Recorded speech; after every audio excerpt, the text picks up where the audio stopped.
Welcome to Love Island, the morning after. This is the bonus episode filled with extra content all from last week.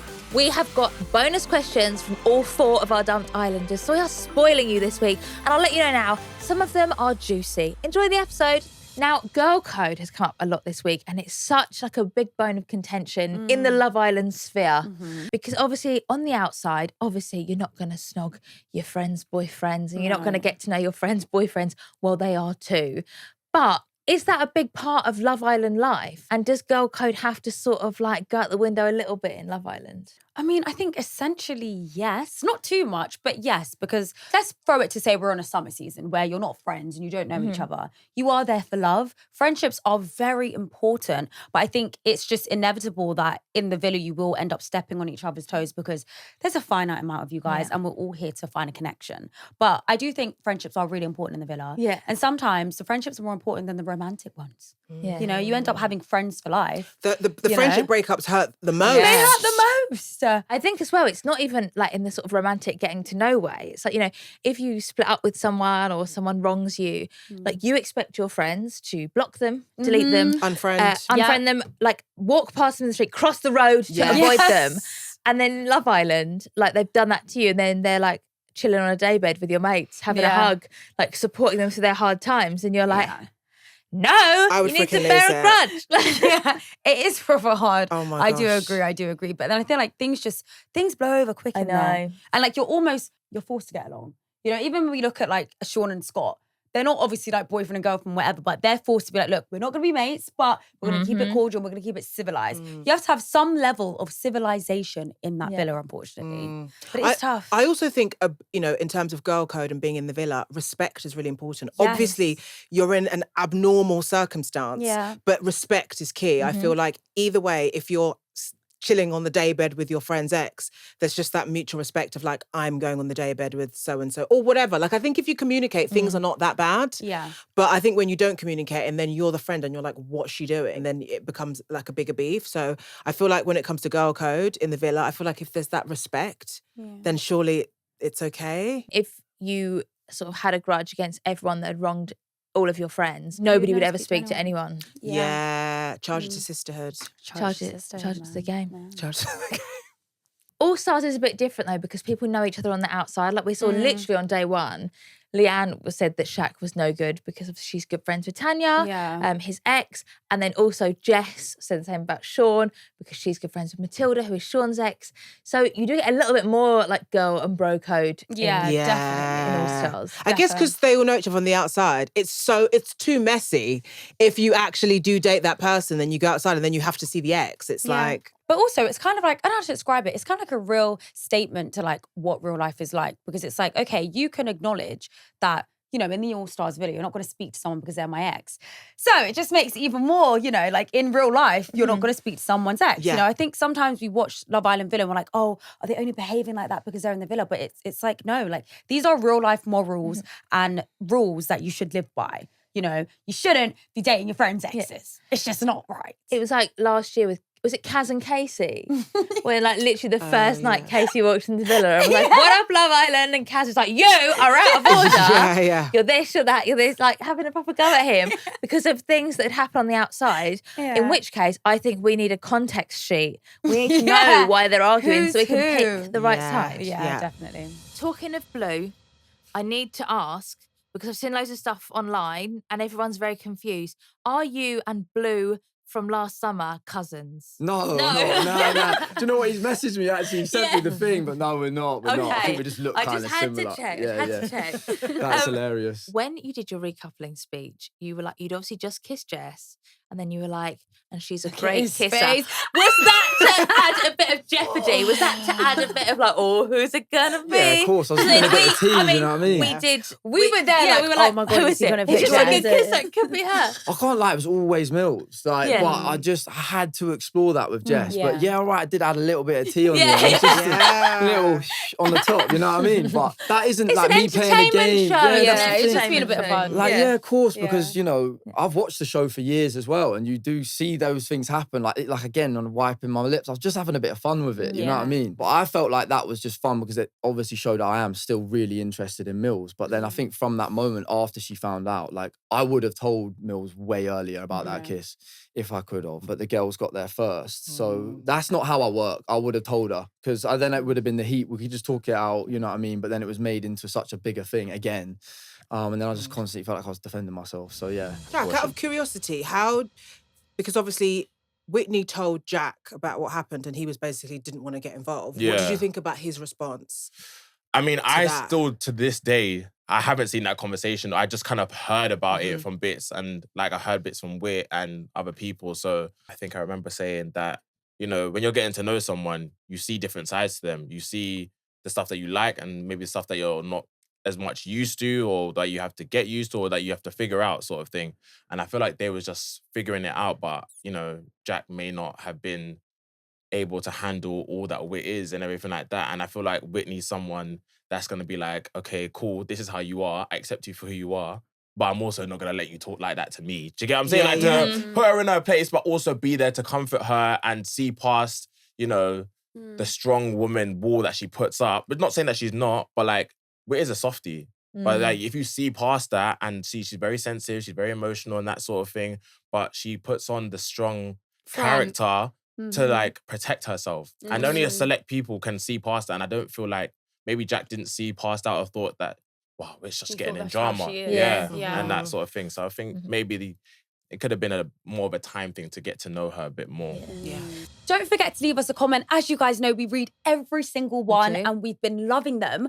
One we have today is from a user called Zeroy. Please, if I butcher your name, just say it in the comments. So Zeroy said, Scott isn't a producer. He's an employee fulfilling his job criteria. I mean, I would argue that your job criteria on Love Island is to fall in love. But I do sort of understand what you're saying. He's been planted. Yeah. He's got a job. I would say if he was... Joey Essex, I feel, was more of a producer because he was producing other people to do things, whereas Scott is a one-man band. Yeah. It's a one-man show. Do you know what? I don't get the question. Okay, Scott isn't a producer. He's an employee fulfilling his job, meaning Scott is an islander. So yes, his job is to find love, but as an islander, you are there to make friends, get involved in the drama, you know, talk on situations that don't involve you and just, you know, be a little bit of a stir. Yeah. And I think it can be argued, if Scott wasn't doing all that and it was strictly just love, we wouldn't be as entertained, would we? No. I mean, this is true. We're enjoying the drama, aren't we? We're enjoying the drama. However, I would say to play devil's advocate, although he'd be getting 10 out of 10 on his staff appraisal, Millie is also fulfilling her job criteria, but is doing it in a slightly nicer way. Yes. I feel like the information, great. The delivery, I at times find a little bit harsh. Now, everyone is calling Scott producer Scott. Do you think he was genuinely looking out for people or was he just meddling? He always seems to have his piece of pies, if that even is the right phrase, in everyone else's situation. Is it fingers in everyone's Yeah, pies? fingers in everyone's pies, whatever it is. But yeah, with Scott, he obviously saved me. And obviously I'm thankful for him for doing that. But the thing is with Scott, he's very opinionated and, you know, he gets really deep into when, you know, you try and talk to him about something. So regardless if I try to have a conversation with him about what he's doing, automatically he's going to come for me, I find anyway. And I felt with Scott, he does like to be involved in everyone's business. That is just my personal opinion. You know, even with the Charlie situation, with him saying to me, Charlie only kissed you to make Millie jealous. Like, and that just done it for me. And I was just like, but you said that. But do you think he's doing it to sort of be there for everyone? Or do you think he's doing it because he knows that he'll get a lot of airtime, that he'll be involved in the drama, so he'll always be at the forefront of the viewer's mind? It is a game show at the end of the day, so I'm not saying that he's doing anything wrong by doing that. I'm just asking the motivation. Scott is actually very, very intelligent. So, like, some people would just be like, even myself, at first glance, it's just like, why are you getting everyone's business? Like, actually just focus on you and Leanne sort of thing. But as the days went on, you realise loads of people are actually going to Scott for advice and saying, what do you think about this? What's your opinion on this? So I think it was a balance of, you know, he would put himself in certain situations, but people were putting him in certain situations by going to him for the advice. And then I felt like people kind of brought him into a situation, and then when the situation got a little bit heated, they would double back and be like, "Oh, Scott, you're in my business," sort of thing. And as you guys know, like Scott's very outspoken, so he's not everyone's cup of tea. But one thing about Scott is he's gonna say what's on his mind. And he stands on business. And he stands on business. Like, doesn't matter what people think or anything like that. Yeah, so I don't always agree with him, but I do feel like sometimes people do drag him into their business as well. Okay, so let's talk about it, guys. We're halfway through All Stars, and I personally think, you know, it's a bold move to come back on Love Island All Stars if you've done Love Island once, twice, where you've done games. So how do we think this could potentially play out? Because for me, I personally think, let's say, for example, you've won Love Island and then you come back on the show. You can't get any better than winning. No. So it's either going to go up or it's going to go down. And I feel like we've kind of seen that. You know, we've got Jess, unfortunately, was a winner. Now she's been voted out. Shaq wasn't a winner, but he did, He got to the final. He got to the final. Tanya. He was in a relationship with Tanya. And we've kind of just seen a different side to him now. And he's been voted out. So, you know, what do we think about that? Like, is it a really risky move coming back a second time? I mean, it happened a couple of years ago as well with Demi on All Stars 1, in that she was a finalist with Luke, and then she was the first one out of her All Stars series. And like you say, the only way is down when you've won. It's good for people that maybe haven't had a great time the first time, or like public perception. For example, Sean. Like, obviously, a lot of people, when the Scott thing happened, were saying like, well, you know, in his series, but he's shown us that he has grown as a person. He's changed. He's like, I was like that before, but I've worked on myself so much. Mimi's come out and said that, you know, her and Sean have put it behind them. So I think this is a really good thing for him. But if you had an amazing journey the first time, it's so risky. It's so risky. Yeah, I think it's so interesting because I feel like you should always take the risk, but just take it at your own risk that, you know, this might not work out the way that you want it to. I know people were like saying about Sean, but look, it's worked out for him this time. And I think that's important. Also, I think So far. Because Because Love Island is, you know, like one of my favourite series, Series 4, Georgia Steele, was like the hero of the nation. And then she stayed in probably a week too long and started to annoy people, but managed to claw it back when she got out. And then All Stars, again, changed the trajectory of that again. I think if you've done the work on yourself since the last time you were on it, then I think it's worth the risk. But I think if you haven't, then maybe don't do it. But also, a lot of it's not in your hands. This is it's true. Who else is in there, what who you're situations you're put in, like bombshells that come in and take your man and stuff, and how you react to things. So a lot of the time, it's You've got no potentially control. it's rolling a dice. It's a really good opportunity for people that didn't get much of a chance last time, I think. You know, people like Jack. So when Jack was announced, obviously he didn't even make it out of Casa Amor, and you're like, oh, okay, don't really remember him. And like now, he's like not been in the bottom 3 at all. He's like the friend that everyone goes to. We've seen so much more of his personality. So I think for him, a great decision to go on.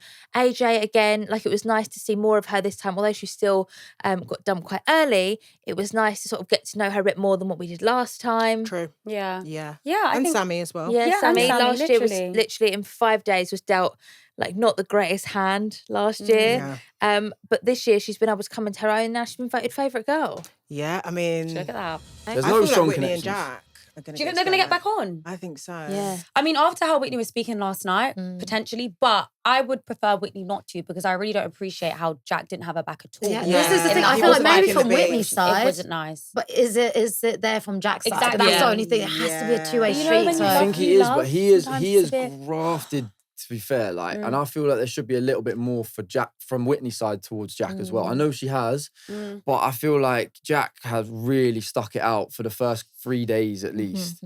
And he had it, you know, not tough, but he was like not knowing if it was even happening, and you know, it was kind of all ball in Whitney's court. So I kind of do see it from Jack's side as well that he has had an uphill battle in that Well, connection. he's got up that hill. Yeah, He got up yeah, at the I top of that agree. hill now. I so agree, it's but then like- he's had And he like threw Connor's- himself down there. He wanted out, you know. Life's like a roller coaster. Just gonna ride it. Just gonna ride. And Jack, you say it best when you say nothing. I love Jack though. He's a boy. He's such a nice You're guy. going to put Ian Stone out of a job, babe. Yeah, no, that's hilarious. Like, why do you think your, you know, connections weren't as strong this time around, but do you maybe stand by it because maybe you didn't go down like the friendship route and then into like the romance and it was all just a bit too lovey too quick?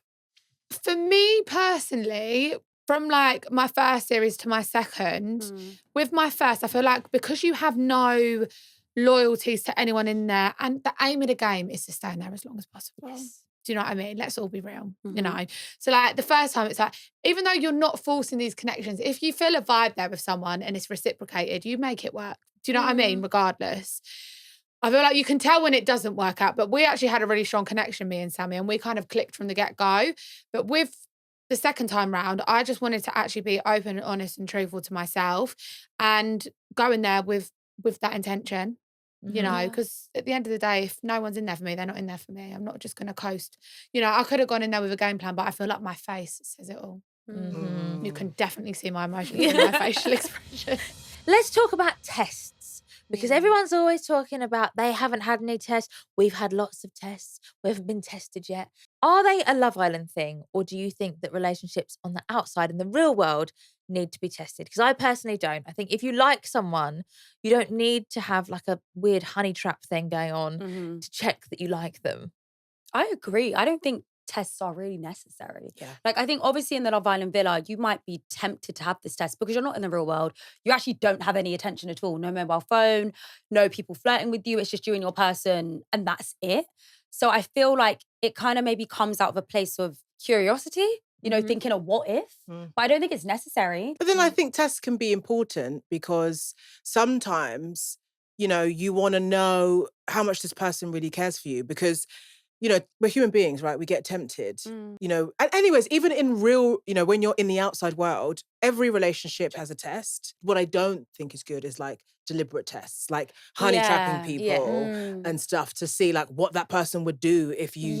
So what would we say the actual definition of a test is? Because like we're saying, the whole honey trap vibes is very different. Like doing it intentionally and then just seeing like, like what would you say the actual definition of a test is? I think in the Love Island sphere, it is bombshells coming in, you know, Casa Amor or sort of like the American Getaway and stuff. It's things that maybe test your trust of each other and test your commitment to each other. In the real world, maybe, you know, boys' holidays, girls' holidays. Yeah, just that outside. Working with exes. Yeah. One thing that always gets me is people say, you know, when we get out of here, we're going to be tested, so we need to be tested in here.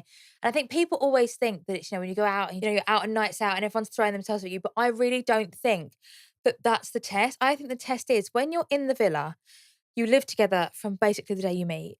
You don't have work, you don't have your family there, you don't have your friends there, you don't have your phone. All you have to do for your whole day is sit on a beanbag and talk to each other. And then you get out and you might live at opposite ends of the country. Your friends are all there, your family want to catch up. You've then got to start going out to work and stuff. I think that's the real test. But everyone always thinks it's the sexual side. I totally agree. I totally agree because I feel like for most people, like some people, you leave Love Island Villa in a relationship. So if we're leaving in a relationship, all the like sexual tests, that's not even important. Like you said, Amy, you even got other things to worry about, like social media, like outside influencers, like people just having an opinion. And I think those are real tests because at the end of the day, it's your relationship, it's your situation, and you're the only person and your partner who knows what's going on. You know, you lived in that house together, you had all the same experiences together, and you actually have to stay together, be together, and just be each other's support system. You know? Like, I think those are the most important tests. Would any of the Americans have been your two's type if you hadn't been dumped? 150%. Like, they could have kept me one more day before that happened because Imani and Cher, boy, if I was in there with Imani, I'm telling you now, you lot would have seen the side to me that you would have wanted to see, for sure. I think, they are gorgeous. For me, I would say Carrington is probably fit to look at, but after watching him on yesterday's episode, I'm not sure if we would have gelled. The smolder. Was it the smolder and the smizing? No, that would have given me the ick and I would have run away. You're our first Islanders on the podcast, so we have got some quick fire questions for you. Let's go. One word to describe your experience. Savage. Better. I think it's how it ended with savage. No, better than the first time. It was better. Fair enough. Who do you have unfinished business with? Connor. I'd say Mills. Are you sure? You sure it's not finished? She dumped you. Yeah, 100%. But at the same time, who else would I have on that? True, you know what I mean? Jess? Yeah-ish. What have you learned about yourself? Resilience. Nice. I don't, to be honest with you, I feel like I am who I am already. I don't think I've learned too much. Maybe no, I haven't, because I think the way I reacted in there, I think I held myself well together. You know, I don't think I've learned much, to be fair.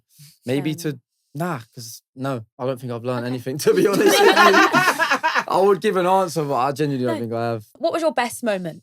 I think discovering the connection with Mills at the start, because it was a genuine thing. Yeah. You know what I mean? So that was quite nice. That's really I haven't nice. had that for a while, yeah. Oh.